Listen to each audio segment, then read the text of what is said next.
तो legend of सियानो के पिछले एपिसोड में हमने देखा था कि किया उस फॉरबिडन एरिया में चला जाता है जहाँ किसी का भी जाना मना रहता है। और अब आगे तो एपिसोड के स्टार्टिंग में हम हैंग्यू सेक्ट के डिसिप्लिन डिवीजन को दिखाया जाता है, जहाँ पर हम सुमिंग और इस डिसिप्लिन डिवीजन के मास्टर को देखते हैं जिसका नाम सीनियर यिंग होता है।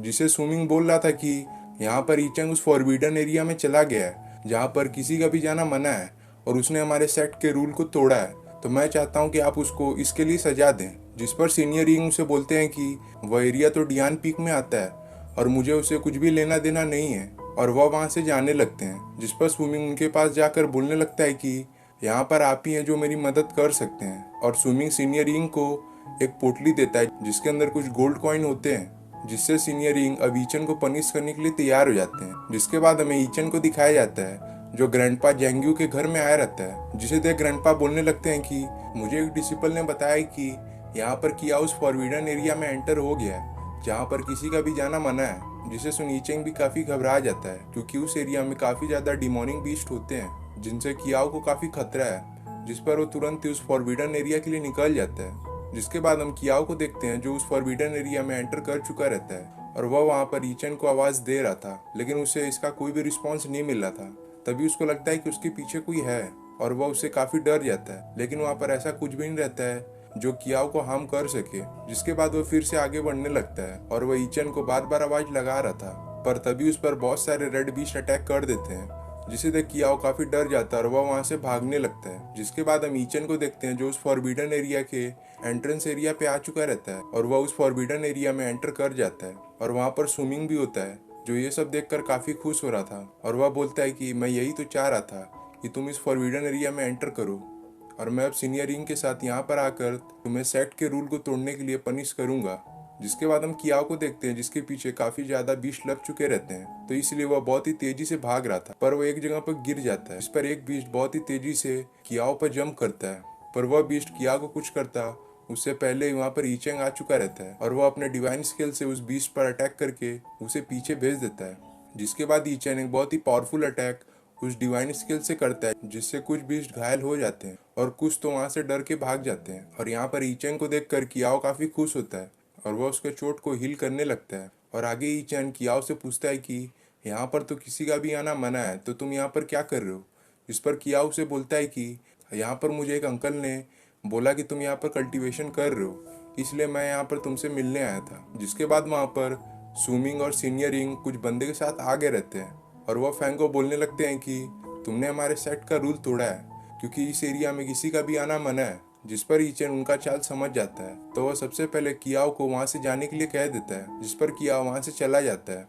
जिसके बाद ईचन सुमिंग की तरफ बढ़ने लगता है क्योंकि उसे कियाओ ने बता दिया रहता है कि यही वो अंकल है जिसने मुझे कहा था कि तुम यहाँ पर कल्टीवेशन कर रहे हो। जिस पर ईचन काफी गुस्सा रहता है और वह सुमिंग की तरफ ही बढ़ने लगता है, जिसे देख सीनियर यिंग अपने कुछ बंदों को ईचंग पर अटैक करने के लिए कहते हैं। पर यहाँ पर ईचंग काफी गुस्सा होता है और वह एक बहुत ही पावरफुल अटैक बनाकर उन सभी सिपाहियों को दूर भेजते हुए सुमिंग पर अटैक कर देता है, जिससे सुमिंग पीछे चले जाता है। जिसके बाद ईचंग सुमिंग को उठा उठा के पटकने लगता है और वह उसे एक किक करके काफी दूर भेज देता है। जिस पर सीनियर यिंग ईचंग को कहने लगते हैं कि तुमने यहाँ पे हमारे सेट का रूल तोड़ा है और अब तुम मेरे सामने ही सुमिंग को मार रहे हो। तुमने जो इस फॉरबिडन एरिया में आकर हमारे सेट का रूल तोड़ा है उसके लिए तुम्हें 20 कोड़े पड़ेंगे।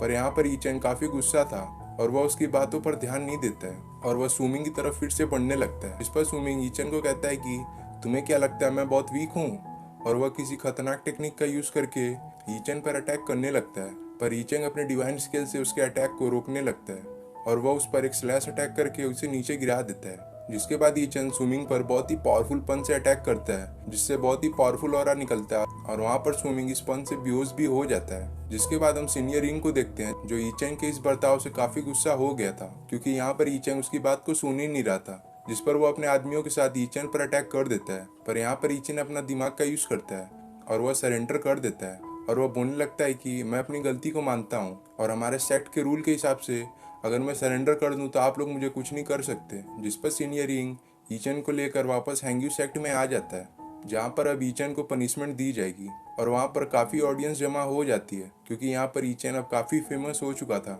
जिसके बाद वहाँ पर ईचन को लाया जाता है, जिस पर सीनियर यिंग बोलते हैं कि इस ईचन ने हमारे सेक्ट 2 नियमों को तोड़ा है। पहला ये कि उसने उस फॉरबिडन एरिया में एंटर किया, और दूसरा ये कि इसने मेरी बात नहीं मानी और मेरे सामने इस स्विमिंग को बहुत ही बुरी तरह से मारा है। तो यहाँ पर मैं इसे 108 कोड़े मारूंगा। जिस पर ईचन उन्हें बोलने लगता है कि आप काफ़ी मुझे इंतजार करवा रहे हैं, तो आपको जो करना है वो जल्दी कीजिए। जिस पर सीनियर इंग काफ़ी गुस्सा हो जाते हैं और वो ईचन को कोड़े मारना शुरू कर देते हैं। जिसके बाद हम ऑडियंस को देखते हैं जो कह रहे थे कि यहाँ पर तो 20 कोड़े में ही रेनक्यू रेलम का बंदा भी सरवाइव नहीं कर सकता, पर ये ईचन तो अभी नीनक्यूआई रेलम पर ही है, तो क्या ये सरवाइव भी कर पाएगा।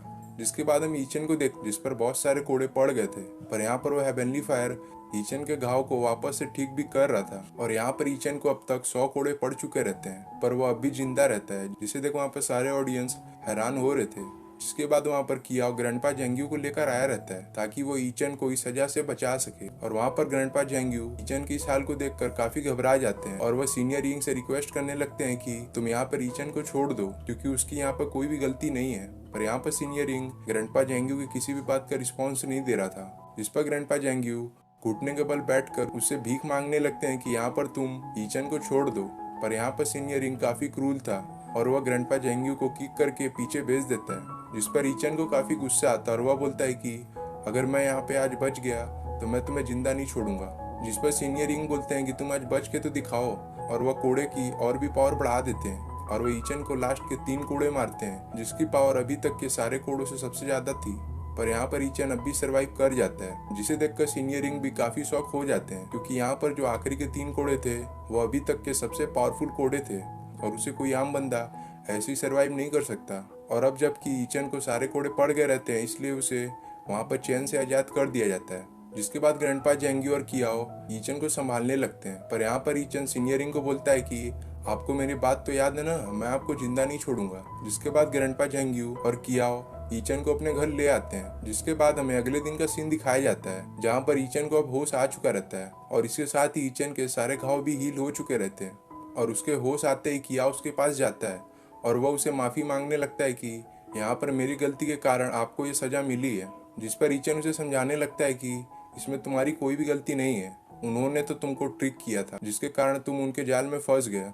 जिस पर कियाओ बोलने लगता है कि काश कि मैं स्ट्रांग रहता तो मैं आपकी जरूर मदद करता।